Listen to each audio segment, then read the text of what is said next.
এবার এবার কিন্তু বন্ধুরা মাছ দেখো কি অদ্ভুত একটা ফলই মাছ, দেখো কত বড় সাইজটা, দেখুন সাইজটাই দেখুন, দেখুন বন্ধুরা হাতের মধ্যে আসছে না, একদম বড় ধরনের মানে এটা হলো ফুল সাইজের না বড়দা? ফুল সাইজই আছে বলতে বলতে আর এটাকে দেখো বন্ধুরা, ফলই মাছটা সাইজ কি দারুণ, খেতে একদম বন্ধুরা যা টেস্টি লাগবে না, মনে হচ্ছে গায়ে তেল হয়ে গেছে হলদে হলদে। তো অবশ্যই ফলো করে রাখুন ফিশারবয় দেব ইউটিউব চ্যানেল, সাবস্ক্রাইব করে রাখবেন। আমরা কিন্তু প্রতিনিয়ত মাছ ধরতে থাকি, বড় বড় মাছ ধরতে থাকি, আর মাছ টাছ বল মাছ সব রকম মাছ, আর কীভাবে কী মাছ ধরি সব কিছুই বলি আমরা ভিডিওতে। তা সমস্ত ভিডিওতে তো আমরা মাছ আলাদা টাদা দেখাতে পারি না। তো দেখো বন্ধুরা একটা মাছ আসছে কিন্তু এখানে, এই দেখো এইটা দেখো আরেকটা অদ্ভুত, এটা তো অন্যরকম মাছ দেখছি বড়দা, কি মাছ এটা? এটা পুঁটি মাছ, দেখো বন্ধুরা ঘুরছে কিরাম, ছুটে না যা চরখা দেখিস বড়দা, তোল তোল মালটাকে তোল তোল তোল।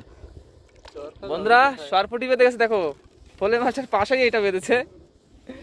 তো এই দেখো সরপুটি মাছটা, বেশিটা বড় না, এটা এটা হাফ সাইজ,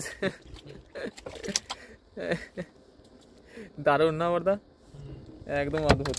তো অবশ্যই পাশে থাকবেন বন্ধুরা, সবাইকে ধন্যবাদ।